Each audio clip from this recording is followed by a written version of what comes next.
The Week in Bible Prophecy, a Prophecy Watchers podcast.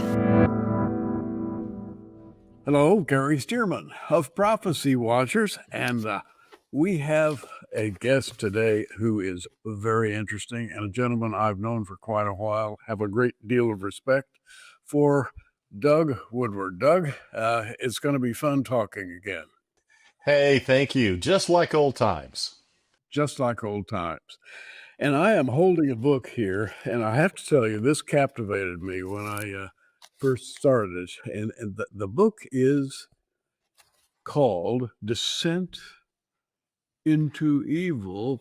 And you say, what in the world is that about? And then you open it up, and it's all about the end of World War II and what happened in America after World War II that very few people know about. Right. Absolutely. Yeah, the subtitle of the book, which you always try to come up with something that'll kind of catch people's attention. The subtitle of the book is The Nazi Invasion of America After World War II and its continuing impact today. And so what I had researched for over 10 years are the many ways that America allowed the ideology of the Nazis to influence our government and influence our foreign policy, driving us ultimately to creating a shadow government that is driven for the most part by the CIA and its contractors, secondarily the defense organization, defense department, as Eisenhower warned us, the military industrial complex. And Now, if I could yes, just cut in here, I'd sure. like to insert a little fact. World War II is, I think, the very first scientific war. In other words, science on both sides had played a huge role on how the war came out.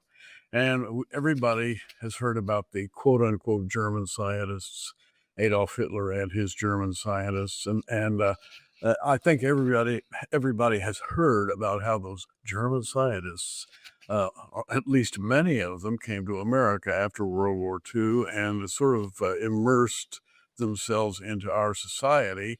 And that's just about all anybody knows about that. They may have heard about it, maybe not. Your book deals with it, I'd say, in great depth. Yes, it does. The most famous incursion of the Nazis was Project Paperclip, in which perhaps 120 or so German scientists associated with essentially rocketry came into the United States and formed the basis of our rocket technology and really the basis of NASA.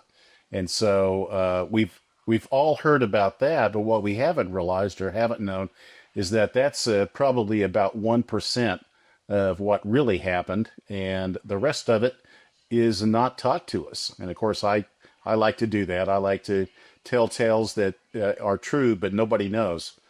And you have done a Because, great job, I must say, right now. oh, well, thank you. Thank you. Yeah, Because so you have told all here.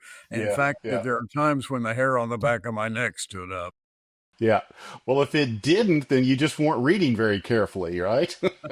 That's right. So yeah, the story, there's the cover. We want to talk about the cover and what that really means, because the cover has flying saucers flying over Washington, D.C., and that is not a fictional picture. That is what really happened in July of 1952. None of the flying saucers landed on the lawn of the White House, but they were, for two different weekends consecutively in July, they were buzzing Washington, the Capitol, and so forth. So much so that that Harry Truman, the president, actually scrambled jets to try to chase them. They were very unsuccessful in chasing the flying saucers. And of course, the evidence, the witnesses. What's interesting, Gary, is that there's quite a few stories that we talk about when we talk about the evidence for flying saucers, UFOs, now known as UAPs. And we look at quite a few different stories. The Roswell story is probably the most prominent one that was featured or occurred in 1947. But one that is even more important is really the Washington Flap that occurred in 1952, because this was witnessed by hundreds, if not thousands, of people. It was seen on radars across the Washington area, the Aren't there airports. pictures to There are go? pictures. Yes, in fact, the cover, what I'm showing on the cover, is actually a, you might say, an illustration based on an actual picture that I show in the book, in which the flying saucers are over the Capitol. And so it's yeah. So I made the book cover a little prettier, but other than that, it's telling the true story. So And what a story it is. And by the way, I just have to point out before we continue that Doug, when he writes, he has a style of writing a lot of detail into his manuscripts. And you say, oh, no, no, no, that's got to be boring. But not, it is not boring, folks. There are lots of details, historical, technical, and otherwise. And yet, the book is an easy read. And, I read it just for this conversation. And I found it to be not only an easy read, but very, very, shall we say, alluring. You want to turn the page and find out what happened next. right, right. Well, I try to write the books that I write such a way that there's something that's you sort of say wow on about every page. Yeah. Things that, oh, I never heard that before. And so that's the level of research I do. And I also have just kind of a sense of what it is that I'm interested in and what it is that I think other people are interested in.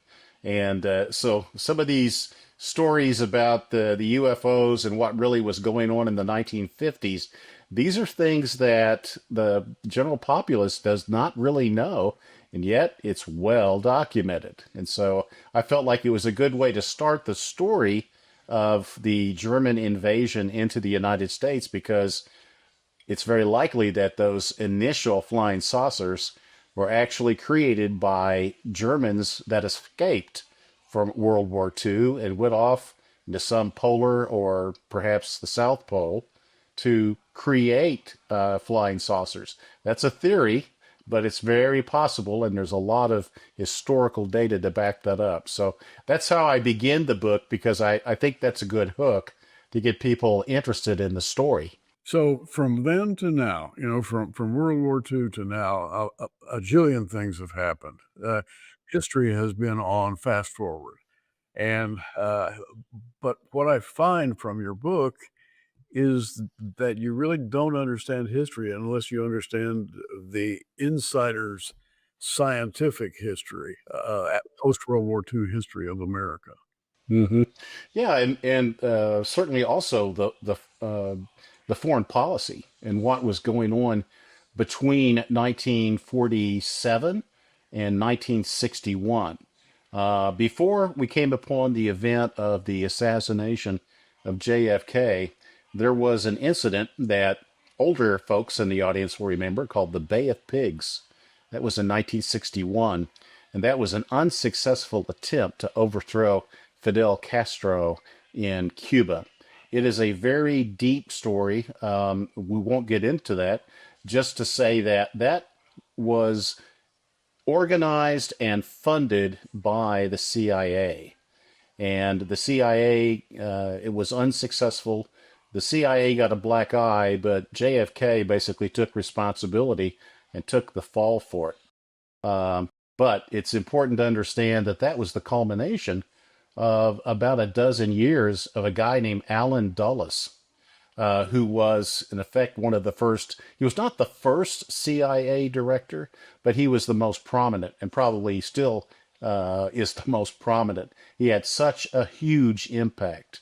And the single biggest factor that's important is that Dulles and his team encouraged the, you might say, reclamation of the Nazis, bringing literally thousands of Nazis into the plan to keep Europe from becoming a communist continent.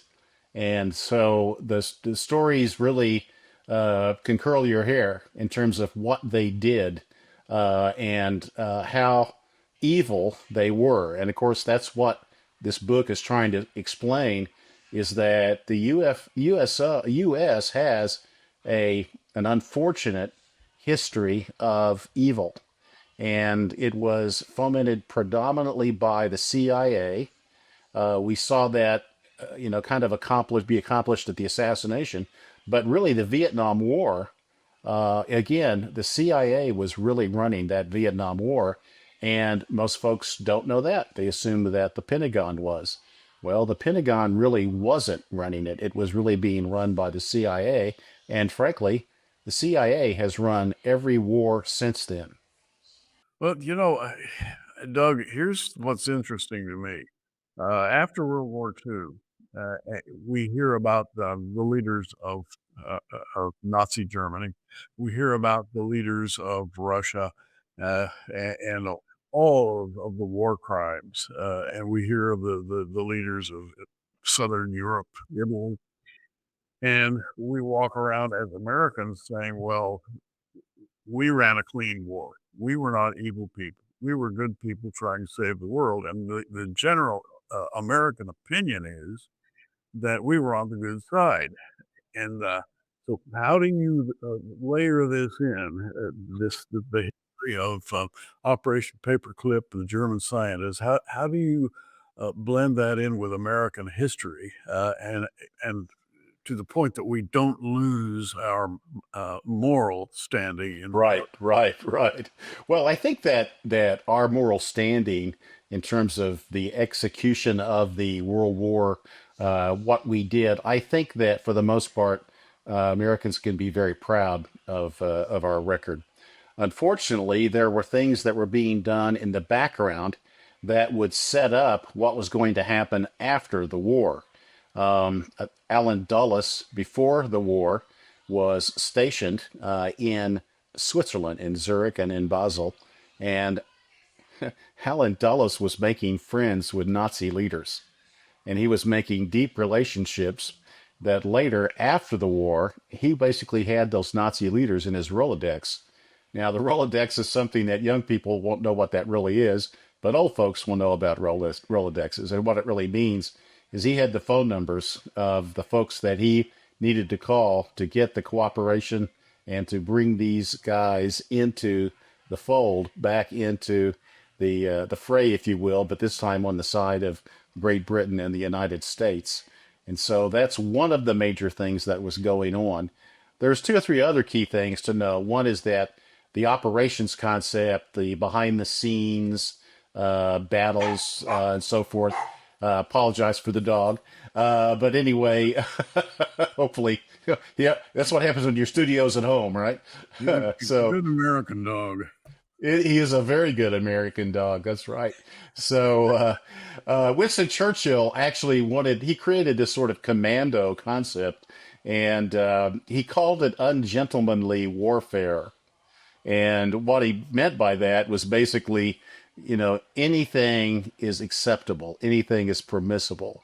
He literally said, "Set Europe ablaze," and he asked these people, these commandos, to do just that. There was even a movie made just really a couple, 3 months ago that came out, literally called Ungentlemanly Warfare, with a guy named Henry Cavill who plays Superman normally, but he was the key actor there. So it's a concept that's been kind of hidden, but importantly, while you might say, well, that was maybe shady what they did, they were building the capability to conduct secret operations that would not be essential, not necessary for instance, the defense forces like the Pentagon to engage in. And the principal notion that really drives the fact that the Nazis were getting involved in the United States was we were preparing for a major conflict with the Soviet Union.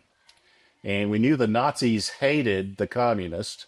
And so, since they hated the communists, they were really good co-fighters, it was felt.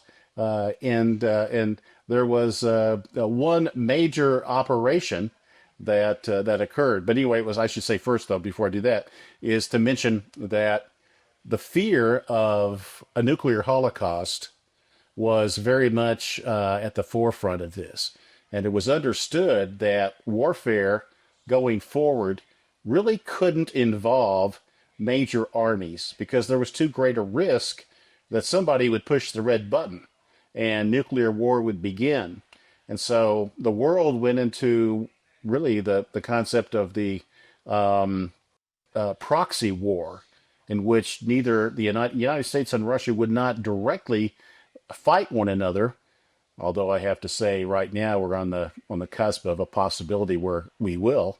But at that time, it was felt, well, the only way you're going to avoid that is you have to have your battles in secret, and you have to have your spies conduct those. And that's really what happened in the latter half of the 20th century.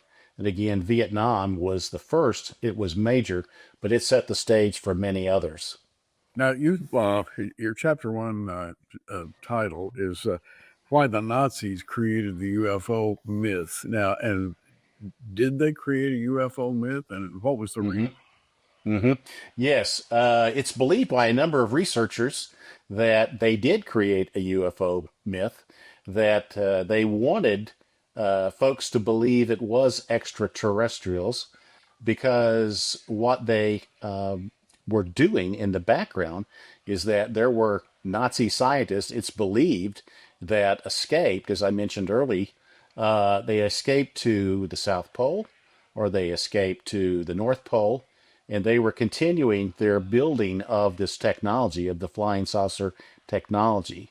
Our buddy Steve Quayle wrote a book about under the South Pole, what was going on there. And so I'm not the first one to mention that's a possibility. I happen to believe that their technology was assuredly in Argentina. It may have been in the South Pole.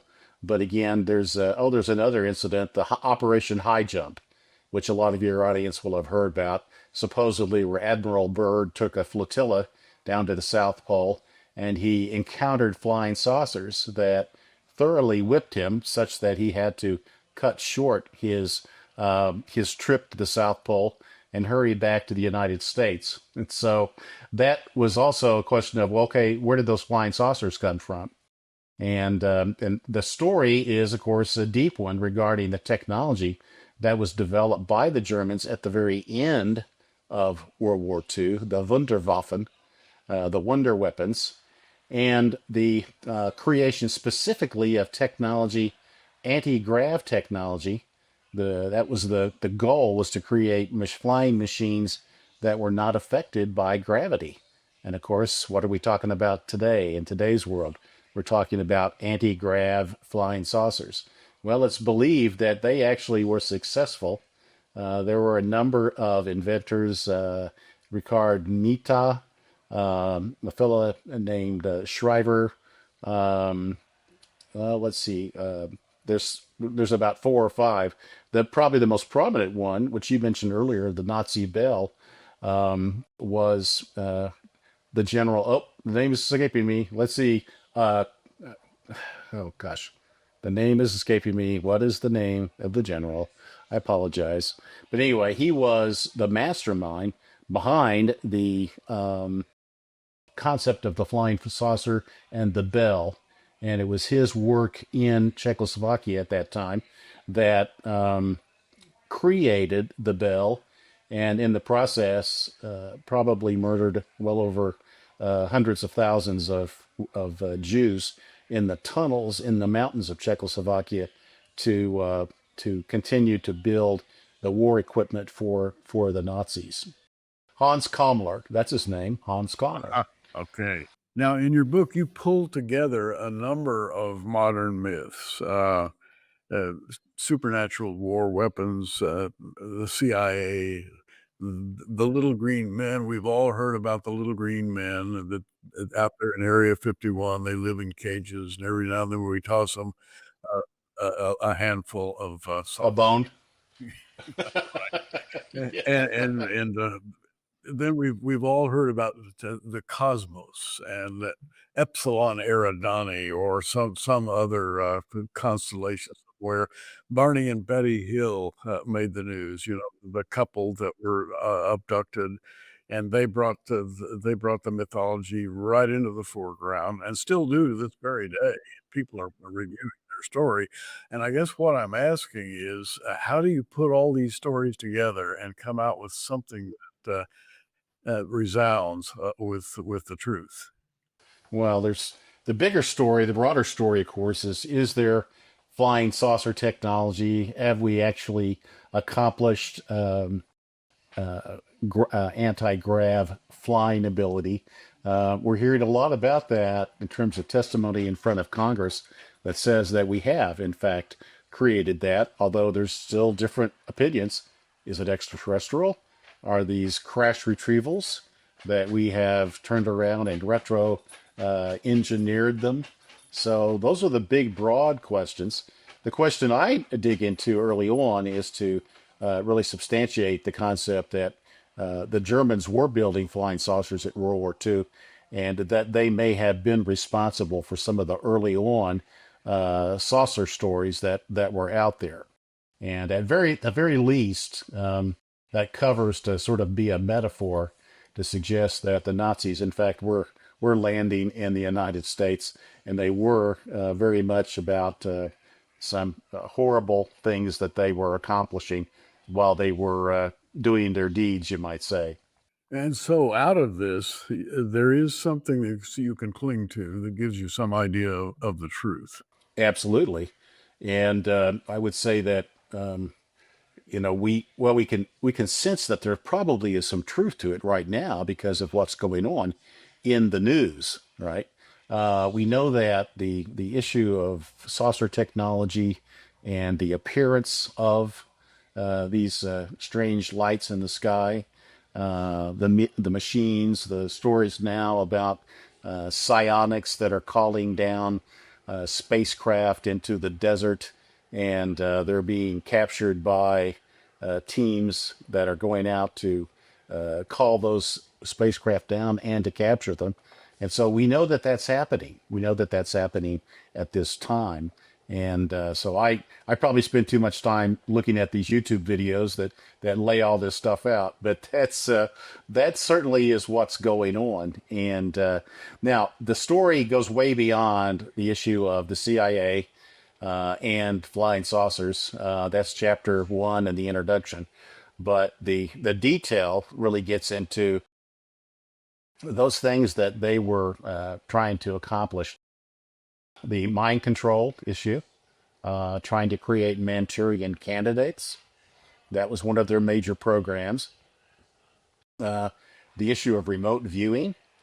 That was also a major thing that they were accomplishing. Remote viewing, we've all heard about that, and there have been television programs on and off, for the last few years, demonstrating people doing remote viewing, but you tend to think of that as kind of like, Ouija boards and and things that are sort of spooky.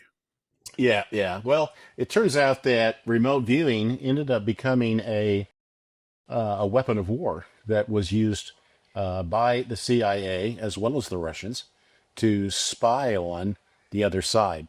We perfected the remote viewing techniques that we had through several guys that were working out in California, Palo Alto, at SRI, which is abbreviation for Stanford Research Institute.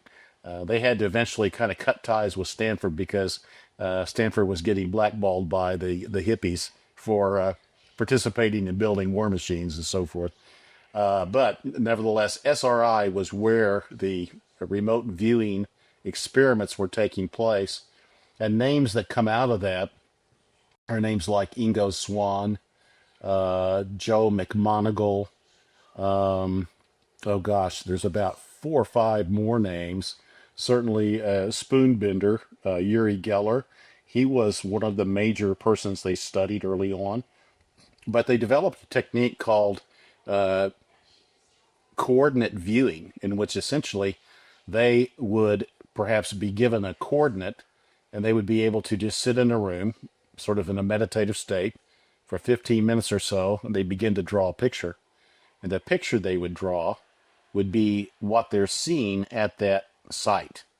And one of these fellows was so incredibly good at this. Um, his name was Pat Price.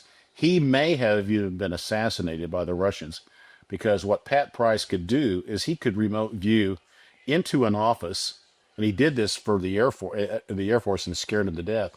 He could go into their office, he could look up their most secret plans, he could go into the folders, and he could read the material that was in the folders. And so that was the most significant example of remote viewing. This fellow was a former policeman that just happened to have the gift. But the real work was done by a guy named Hal Puthoff and Russell Targ, working primarily with Joe McMoneagle and Ingo Swann. And but they perfected techniques that probably are still being used today. We just don't talk about them. When I read this book in preparation for our conversation, I was surprised. And what surprised me was the degree to which you detail the intelligence services, not just ours, but intelligence services all over the world, and how they play into the entire UFO story.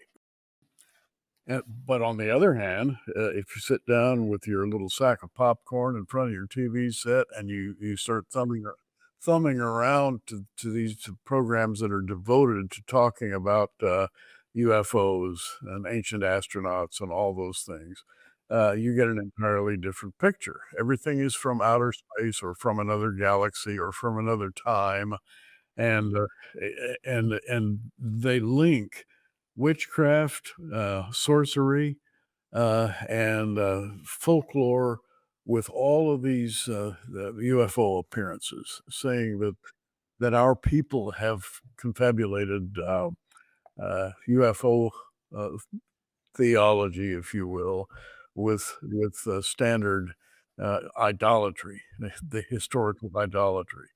And so that it's being sold in that way. And you come along and you talk about the intelligence services of the world and their interest in the UFO phenomenon. It takes it in an entirely different direction.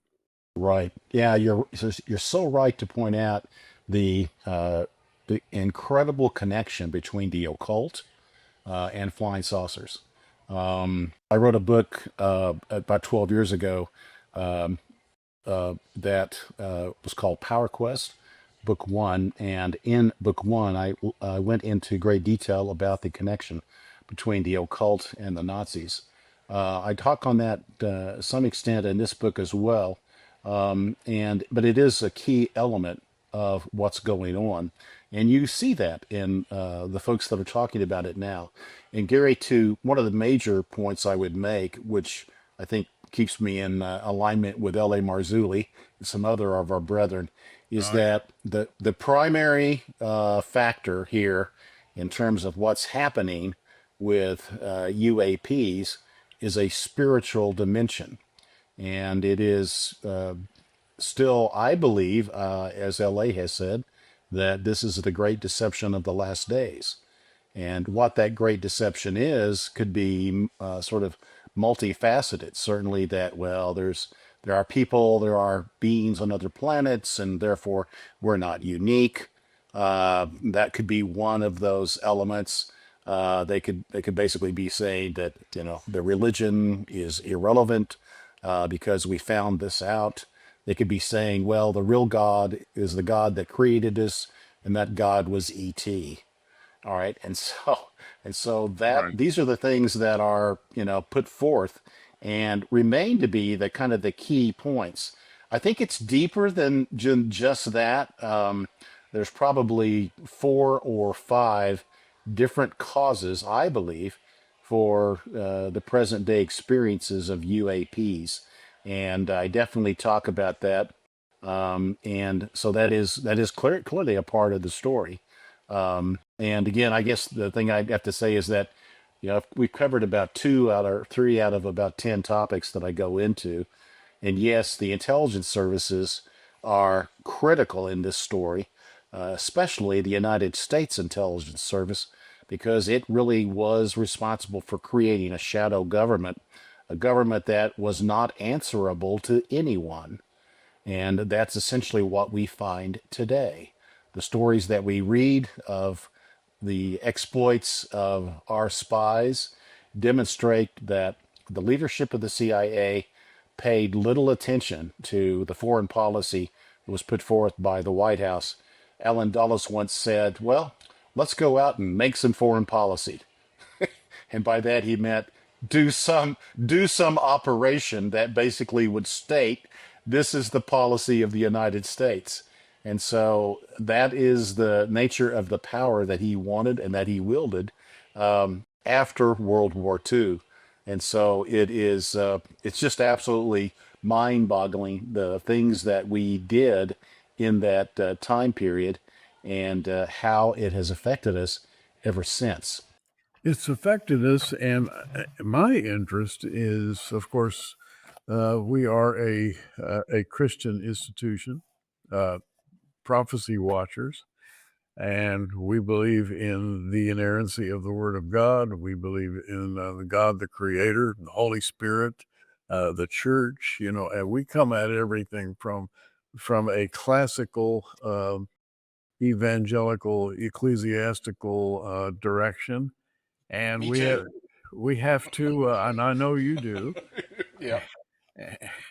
And reading something like you have written takes a little adjustment, I think Yeah. for the average Christian mind.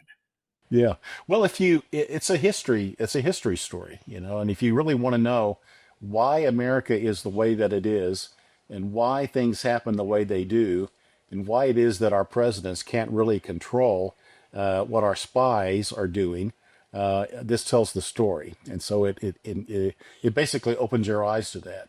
If you want to know why the whole flying saucer thing is tied into intelligence, one thing I'll just throw out there that most people don't realize, but I talk about it, is that JFK may have been killed in part because he wanted to share the truth of the extraterrestrial presence and our relationship with it.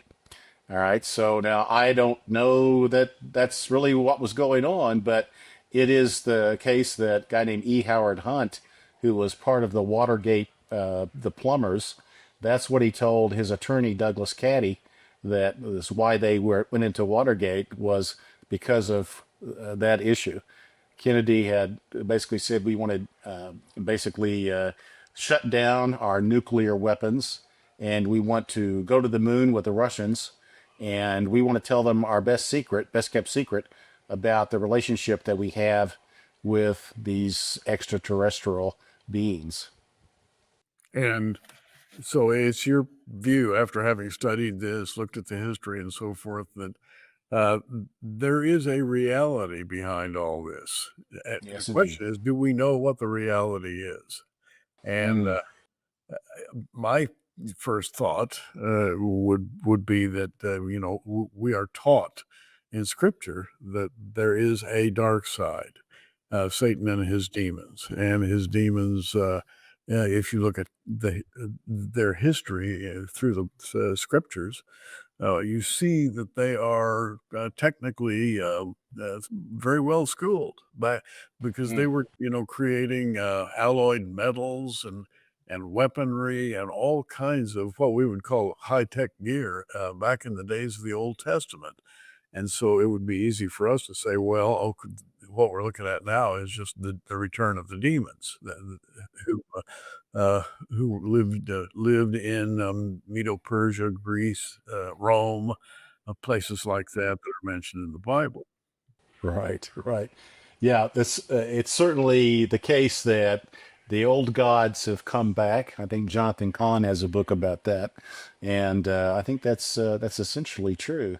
And those gods really do begin with the Egyptians and the Sumerians, but they've come all the way down to us in the form of ET. ET is here, and ET is saying that he is the creator, that he has the answer to our world problems, and that he can bring us peace.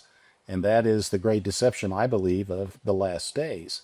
And as a Bible believing Christian, I think that a lot of Christians are like me. They want to understand how this is coming together, what's causing it, why it is this way, and what is it that we should be doing about it. What indeed? Well, for one thing, we can read your book and get a little bit of perspective. But you go from the CIA in chapter 8 into chapter 9, Mengele and children warriors and so forth. We've all heard of this disgusting character in Germany who experimented with human beings in genetic experiments. And how does he fit into all this? Oh boy. Well, that is kind of the culmination of the book. I have a lot of personal research that I've been done or have done because I have had relationships develop with counselors around the country over the past 10 years that have worked with individuals that were programmed directly by Mengele. Mengele was in the United States. Again, the CIA denies this, but he was in the United States in the 1950s and early 1960s. And it is the work of Russ Disdar, Doug Riggs, some of the folks that we lost during the COVID plague, that it was Mengele's techniques that were being taught, and to some extent, he was teaching them directly to the intelligence agency. And again, they were creating the Manchurian Candidate. A lot of work I've done researching just what that was. There's just some amazing stories. We could certainly do a program just on that subject, just on the issue of Joseph Mengele, the concept of SRA, satanic ritual abuse, dissociative identity disorder, and that was the technique that ended up being the most effective technique to create Manchurian candidates. And some folks, if they go out and look at my YouTube channel, they'll see interviews that I've done with some survivors from this, from this horrible thing that's happened, as well as some additional documentation of testimony that's been given about it in front of Congress, even back in 1995, at the time of the Clinton administration, doing research into essentially nuclear weapons and how the nuclear technology has been misused in the United States. And this was in 1995. Well, let's bounce back to, I'm looking at chapter 4, which, is kind of a jaw dropper if you really think about it. The CIA, Little Green Men, and the Great Pyramids. Now, what do these three things have to do with each other? This is fascinating. Little Green Men, I think we all know what those are. And Right. some people believe they're real. Some people say, nah, there's no such thing. The Great Pyramids, they've been out there for thousands of years in the desert, and uh, a long abandoned building project. What do these things have to do with each other? Indeed. Well, I think that the core issue there is the fact that in today's world, our space program and what may be a secret space program, a second program, are in play. And it's believed that um, basically the religions, the gods of the past, are involved in in the execution of this space program. We know that Hitler believed and actually stated that once it was understood that there were beings on other planets, that Christianity would be disproven. And so that was an objective that he had, because he did hate Jesus. He hated Christianity as well as the Jews. And so to a great extent, there is this connection between ancient civilizations, the work that has been done, which we've seen, continue to see things happen, books being written, YouTube videos being created that talk just about these things, that perhaps there's these giants pillars and an electrical operation under the pyramids of Giza That's sort of the latest craze that's out there. Yeah. But for sure, ancient civilizations did exist. And as the TV program that we're both probably sick of, Ancient Aliens, talks about, that they want to say that all of these ancient aliens were in fact, space. They were space travelers that came to America to basically tell us to just ignore Jesus. He has no relevance. Our guy, it's us. We're the ones that really have done all these things. Well, they focus on things like the Great Pyramids and like megalithic architecture that features stones that weigh, 1,000 tons each, and Hmm. they fit so closely that you can't insert a sheet of paper between them, and they infer that there was a superior race that came here from some other galaxy, Right. perhaps years and years and That's years right. ago, built all those things, which are now ruins. And Right. then this adds another dimension to the whole UFO story. Yes, it does.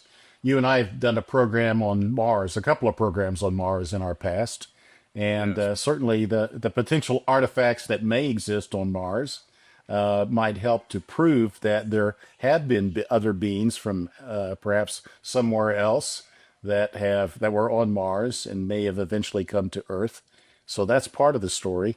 Another big part of the story about the little green men and so forth, and are the facts that you had in NASA, you had Freemasons and you had Nazis, and they had competing ideologies about the basically what was behind the arcane knowledge of our world, and so it was their competition.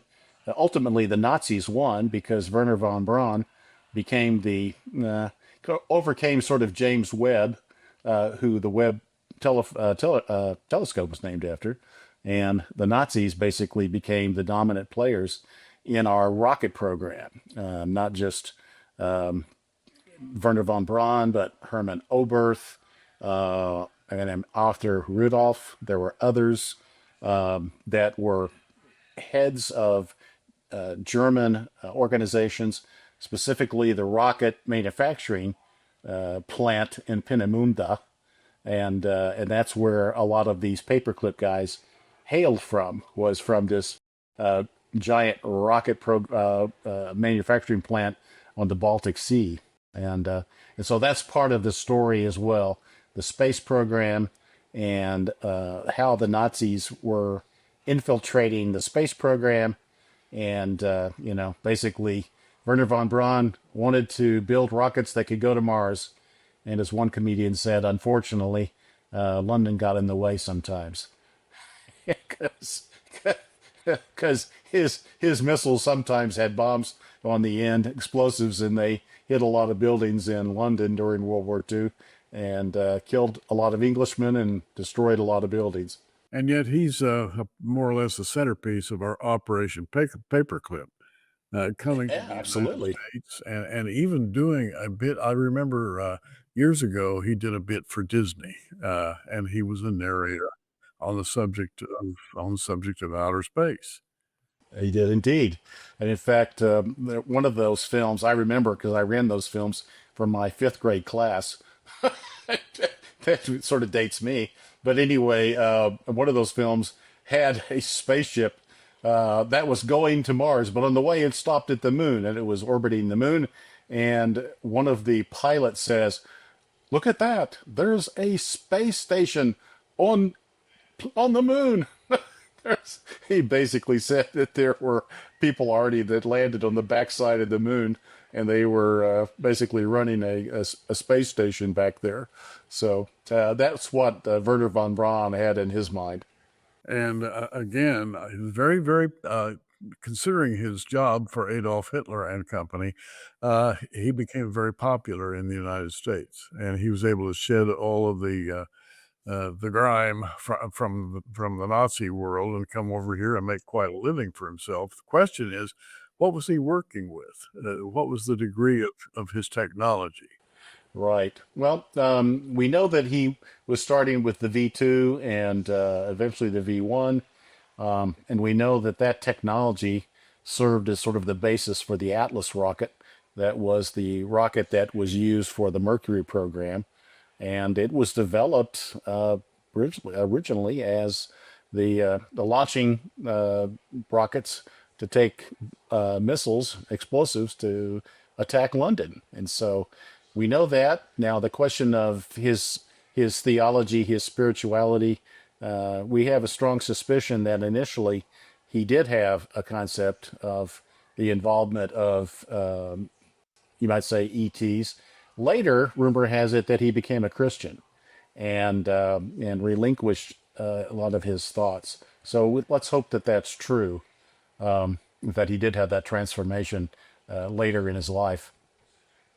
Well, your subtitle, Descent into Evil, the subtitle is The Nazi Invasion of America after World War II. And then this is the interesting part of the sentence, and its continuing impact today.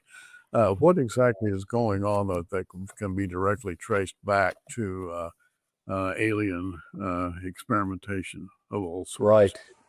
Right. Well, probably the two major threads, one of those would be the CIA and what the CIA did with a thing called Operation Gladio, which is a long story in itself, but it was basically baptizing the Nazis into being a good Western civilization citizens, and again making them what was called a leave behind army, an army that would be in the villages and so forth when the communists came calling.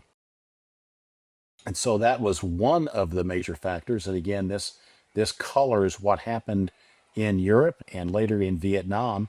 The CIA is a sort of lasting, um, what should you say, a lasting tribute to the Nazi approach and their involvement in our foreign policy. Likewise, what happened with spaceships, flying saucers, and so forth may have its beginnings with the technology that was being developed by the Germans. Now, today, at this juncture in American society, we have young men, young women, rioting in the streets and screaming out, fascist, fascist, the people in Washington are fascists. And you've seen that, I'm sure. And we all think back to World War II and fascism in Italy and in Germany, various types of fascism, sort of married to communism in Russia. And you have a chapter of the faces of fascism in the Western world. Uh, how can we use that word fascism so that it links sensibly to some of the other things that we see going on? Right. Well, the sort of purest definition of fascism is the cooperation between government and corporations to make the world safe for corporations. And that was essentially what was happening um, in Europe with Mussolini and with Hitler, is that the government was working to create sort of champions amongst its manufacturing. And of course, Hitler, for instance, really idolized Henry Ford. So Henry Ford actually visited Adolf, and you had a lot of enthusiasm about fascism amongst really all of the players except for FDR. Winston Churchill almost became a fascist. Most people don't realize that. I talked briefly about that. But it was really due to, you might say, fascism is really a suppression of human rights, suppression of free speech, suppression of what we would call the Bill of Rights, authoritarianism, meaning the direction of essentially totalitarianism, a dictator approach to government. But it does not necessarily mean racial, um, you know, uh, destroying races. It doesn't necessarily mean that. And the genocide of the Jews, that was a peculiar, aspect of the hatred of the fascists in Germany and in Italy. But it does mean authoritarianism, and over basically eliminating a lot of our freedoms that we enjoy. And so that is what people say fascist today, and they yell fascist, but they really don't fully understand that there's many aspects of fascism, and there's some of the less desirable forms of fascism that really are not involved in what's going on in our political world. And we're talking with Doug Woodward, and his book is called Descent into Evil. Boy, does it ever take you into places that you've never been before. Descent into Evil, it takes you into places that you would not link with other situations that have occurred historically. Because we tend not to connect these various things like Roswell and Operation Paperclip and the engineering at Area 51. We think of them as different things that are not necessarily connected together. But in your book, you've demonstrated that they're very much linked together. Correct. Yeah, the connections between those things really that forms the basis of the sort of the thesis of the whole book, is that so many of these things really were based on Nazi technology, Nazi ideology, the way that Nazis really came into power and ruled their government. And so that's really what we're talking about. And yes, I connect the dots. That's what I do. Doug, there are some people probably looking at this and saying, I'm not sure I'm interested in this subject. I I found it extremely interesting and very well linked to what's going on in the world today. Absolutely. Yeah, I think that again, understanding why things are the way they are in the Ukraine, the tension between Russia and the United States. This is a result of about 70 years of the CIA being in foreign affairs and being essentially untethered.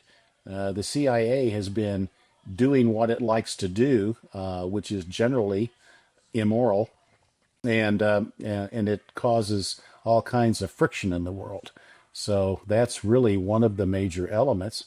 And as we've talked about, there's things that are going on now in the topic of flying saucers that touch on the issue of what the Germans did, and how the Germans may have kicked off the whole concept of flying saucers and done things later in the 1950s that we would be stunned to learn that they did. So that's what the research shows. Did the Germans do this with help from the dark side, demonic sources? Well, of course, that's part of the story, is that what the Germans were doing is they invented the ET myth to use it as a cover to basically say, oh, yes, we had help from ET, but they never really explained what that help was. And Herman Oberth said that. He said, oh, yes, we had help from those guys out on other planets. But the way they said it, it seemed pretty disingenuous. And what the researchers have assumed is that it was a cover story. And what's interesting, Gary, in our day, is it still seems to be a cover story. What's really going on with our own development of technology, such as the Tic Tac, if we're doing that, or other types of flying saucers, if we're involved in that, and we appear to be. These things are being used in effect, or the extraterrestrial myth is being used as a cover to keep people from understanding that we ourselves may have our own Wunderweapons, essentially these anti-grav flying machines that we have not unveiled, and we don't wish to unveil them until we absolutely have to. Uh-huh. And secrecy is the bread and butter of any government. You try to keep Indeed. as many secrets as possible. And I think your book pulls back the curtain in a number of Yeah. ways, and, Yes. Yeah. Pretty far back too. and pretty far back. Doug Woodward is his name. Descent into Evil is the book. If you're fascinated by these things and want to go into much deeper levels than we've had time to today, this is your book. And Doug, I have to ask you as we go out, what are you Sure. working on today? Well, I'm doing a little bit of revision. I'll probably bring a new edition of this out in several months, but I don't know exactly when that'll be. I've also got a book that I'm about a third finished on, which is a follow up to Revising Reality, which people have been clamoring for me to get to, and other books kept getting in the way. Well, keep up the good work, and we'll talk Thank again you. soon. I look forward to it. All right. Doug Woodward, I'm Gary Stearman, and this is Prophecy Watchers.